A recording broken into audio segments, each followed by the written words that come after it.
آج کا ہیڈنگ ہے خواتین کی 5 خوبیاں جو گھر کو جنت بنا دیں۔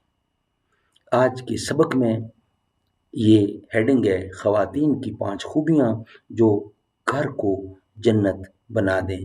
ناظرین، ہم روزانہ کی بنیاد پر آپ تک ایک اچھی بات پہنچاتے ہیں، قرآن و سنت کی روشنی میں، قرآن و حدیث کی روشنی میں انشاءاللہ پہنچاتے رہیں گے۔ یہ ایک اسلامی اور مذہبی ادارہ ہے جو ہم تک پہنچاتا ہے اور ہم آپ تک پہنچاتے ہیں اللہ کے نبی کی باتیں، اللہ کے قرآن کی باتیں آپ تک ایک اچھی بات۔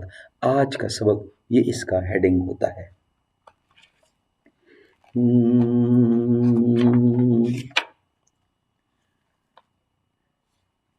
ظلم پھر ظلم ہے، بڑھتا ہے تو مٹ جاتا ہے، خون پھر خون ہے، ٹپکے گا تو جم جائے گا، باغ بہشت سے مجھے حکم سفر دیا تھا کیوں، کار جہاں دراز ہے اب میرا انتظار کر، انقلابات دہر کی بنیاد حق جو حقدار تک نہیں پہنچا، بہت برباد ہیں لیکن صدائے انقلاب آئے، وہیں سے وہ پکار اٹھے گا جو ذرہ جہاں ہوگا۔ ناظرین، آج کا سبق خواتین کی 5 خوبیاں جو گھر کو جنت بنا دیں، یہ ہیڈنگ ہے۔ محترم خواتین، اگر آپ ان خوبیوں کو اپنے اندر پیدا کر لیں تو آپ کا گھر جنت نمونہ، جنت کا سا نمونہ بن سکتا ہے اور آپ اپنے شوہر کے دل کی ملکہ بن سکتی ہیں۔ ہر عورت کو ایسی خوبیاں اور ترکیبیں تلاش کرنی چاہیے کہ جس سے اس کا شوہر شیدائی ہو جائے۔ ذیل میں ایسی 5 خوبیوں کا تذکرہ کیا جاتا ہے۔ نمبر 1، سب سے پہلی خوبی تو یہ ہو کہ عورت خوبصورتی میں کچھ کم ہی ہو مگر لباس پہننے کا ڈھنگ آتا ہو۔ نمبر 2، دوسری خوبی دل کی معصومیت اور قدردانی کا جذبہ ہے، اس لیے اچھے چہرے پر ایک دلکش اور خوبصورت سی مسکراہٹ ہر وقت سجائے رکھے۔ نمبر 3، معمولی پڑھا لکھا شخص ایک گریجویٹ عورت کے ساتھ شادی کر کے صحیح طور پر اطمینان حاصل نہیں کر سکتا، کیونکہ اس میں اس کو اپنی کمزوری اور توہین محسوس ہوتی ہے۔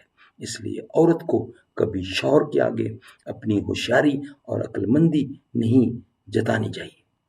نمبر 4، مرد کا دل اپنی طرف مائل کرنے کے لیے سب سے بڑی خوبی خدمت اور عاجزی ہے، لہذا عورت کو اپنے شوہر کی خوب خدمت کرنی چاہیے۔ نمبر 6، مرد ایسی عورت کو دل سے چاہتا ہے جو اس کی غلطیوں کو نظر انداز کرے، اس کے عیبوں کو جانتے ہوئے بھی اس سے محبت کرے، لہذا آپ بھی اہتمام کریں۔ سبحان اللہ، سبحان اللہ۔ ناظرین، اچھی باتیں خود بھی سنیں اور دوسروں تک پہنچائیں۔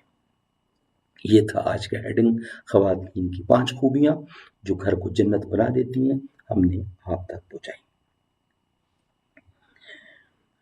ہو جنگ خندق یا بدر احد، تبوک ہو یا کہ غزوہ خیبر، جہاں جہاں بھی نظر پڑی ہے وہیں صحابہ کھڑے ہوئے ہیں، ہر ایک جہاں میں ہر ایک مقام پر نبی کے جھنڈے گڑے ہوئے ہیں، جو ان کی عظمت کو مانتے ہیں نبی کے در پر پڑے ہوئے ہیں۔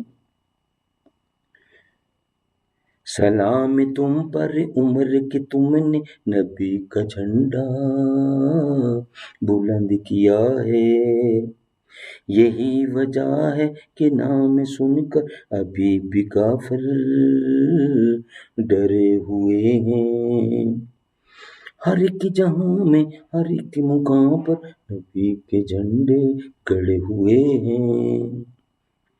جو ان کی عظمت کو مانتے ہیں نبی کے در پر پڑے ہوئے ہیں سلام تم پر عمر کے تم نے نبی کا جھنڈا بلند کیا ہے یہی وجہ ہے کہ نام سن کر ابھی بھی کافر ڈرے ہوئے ہیں